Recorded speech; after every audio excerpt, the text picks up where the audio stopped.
શહેરના રાણીકા ભાંગના કારખાના વિસ્તારમાં આવારા તત્વોનો ત્રાસ।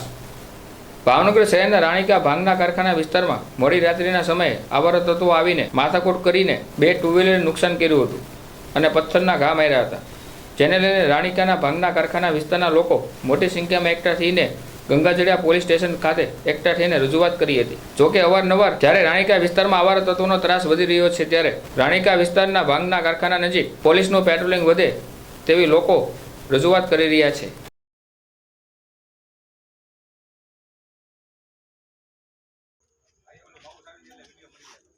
મળી જાય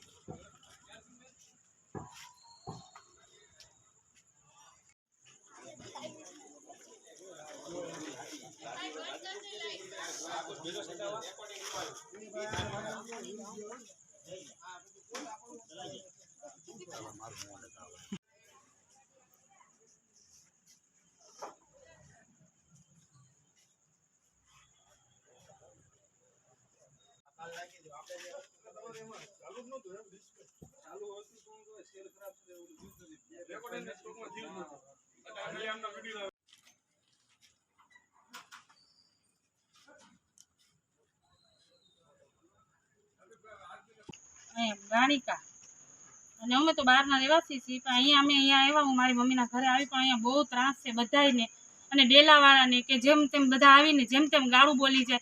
અહીંયા કોઈ રહેતું નથી, અમે કોઈને ઓળખતા નથી, કોણ છે કોણ આવ્યા હતા, બહારના વ્યક્તિ આવ્યા હતા અને જેમ તેમ આવીને સાધન લઈને જેમ તેમ ગાળું બોલી ગયા અને બધા વાહનના બધા નુકસાની કરી છે બધાને। કેટલા જણા હતા એ લોકો? બધા 4-5 જણા હતા। પછી તો બધા અંદર હવને બીક લાગે એટલે બધાને બીક લાગે ને એટલે બધા ઘરમાં ગરી ગયા ને અમારા છોકરાને સલામતી નથી, અમારા બચ્ચા બહાર રમતા હોય અને આવી રીતે એ લોકો આવી જાય, અમને કોઈ કાંઈ નથી બોલ્યા પણ ગાળું બોલી જાય જેમ તેમ અને બચ્ચાને નુકસાની થાય નહીં, બચ્ચાને કાંઈક થયું તો શું કરવાનું?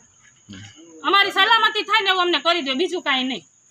અહીંયા અમારી સલામતી અમને નહીં મળે તો અમે પછી બહાર આગે પોકશું, અમદાવાદ સુધી પોકશું અમે। મારું નામ ઇમરાન છે। કયો વિસ્તાર શું બનાવ બન્યો? રાણીકા ભાંગના કારખાના વિસ્તારમાં અહીંયા અજાણ્યા શખ્સો આવી અમારા ઘર પાસે આવી ખરાબ ગાળો બોલે છે, ગાડીઓ નુકસાન કરે છે અને વારંવાર આવી વસ્તુ બને છે।